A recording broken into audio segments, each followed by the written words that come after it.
Hello, Lucy Filce here of Pilates Birmingham. I want to talk to you about sciatic pain today. Sciatic pain can be caused by a couple of things.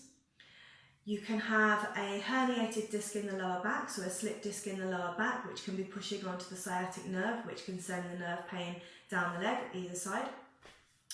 Or other things that cause the sciatic pain, if you haven't got a herniated disc, can be the piriformis muscle. So if you're one of those people who has this terrible sciatic pain that runs down the leg, but you don't have the herniated disc, it's highly likely that you could have a very tight piriformis muscle. So we're going to look at the piriformis stretch today, sometimes also known as the figure of four stretch. If your sciatic pain is caused by a herniated disc in the lower back, a slip disc in the lower back, doing the piriformis stretch, figure of four stretch, will relieve your sciatic pain, but you might also want to have a look at the Mackenzie technique and the cat-cow stretch, which I've also done videos for. What those two exercises do is look at realigning the spine to work the disc bulge back into place so that your pain is relieved in that way.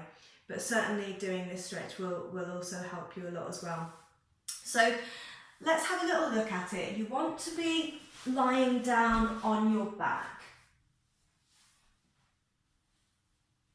So I have the added benefit that my hair gives me a natural pillow. If you find when you're lying down on your back, your chin is pointing up to the ceiling, pop yourself a little cushion or a block underneath your head so that your neck is in line and that your face is parallel to the ceiling. Shoulders are relaxed and we've got a natural curve in the lower back. So you'll bring a knee in towards you and you'll flex your foot. You're resting your leg onto your other thigh. Keep your foot flexed because it keeps your ankle joint safe. It means you're not pulling in any of the ligaments or tendons into the ankle. And then just give yourself a gentle push down onto the inner thigh. Try not to put any pressure on your actual knee joint. Just give yourself a push down on the inner thigh.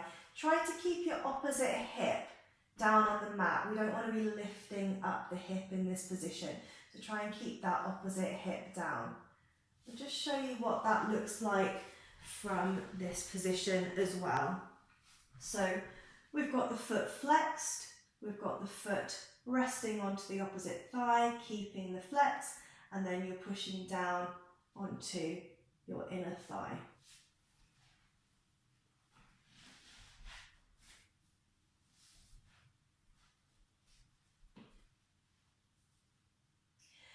You might find that that is strong enough, particularly if you've got a lot of sciatic pain or your piriformis is quite tight. If you feel like you can work a little bit more into the stretch, if you can pick up this opposite leg and bring it towards you, you're passing your hand through in between the legs and then you're holding on behind the thigh and bringing that leg in towards you. Really watch out for your upper body posture when you're doing this. A couple of things I see quite often in class is when shoulders jump up and we end up a bit like this, or the head tilts back and we sort of end up all, squashed up here. Keep your chin tucked in, your face parallel to the ceiling and your upper body quite relaxed.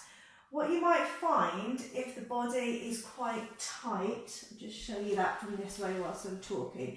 What you might find if the body is quite tight, if the piriformis is quite tight, is that it's difficult to hold on to the leg here. You can always get a belt and pass it through and hold on to the belt instead. Or you can get a kind of block or pillow and you can make yourself a little stand. So you've got the raise in the leg, but you're not having to bring it in too far and you're not having to strain the upper body.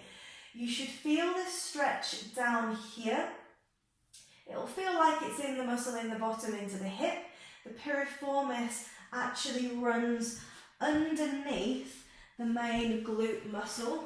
It comes from the sacrum underneath the glute and it joins onto the top of the femur, and the sciatic nerve sits underneath the piriformis. So when that piriformis gets tight, it pushes the sciatic nerve down. So we want to stretch that, and you relieve it, and it relieves the pressure.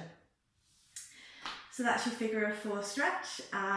In some further videos to come, I will show you a standing version of that exercise and also a seated version of that exercise if your sciatica is making you particularly immobile, that coming down onto the mat is quite difficult in itself. So we'll cover that in another video to come.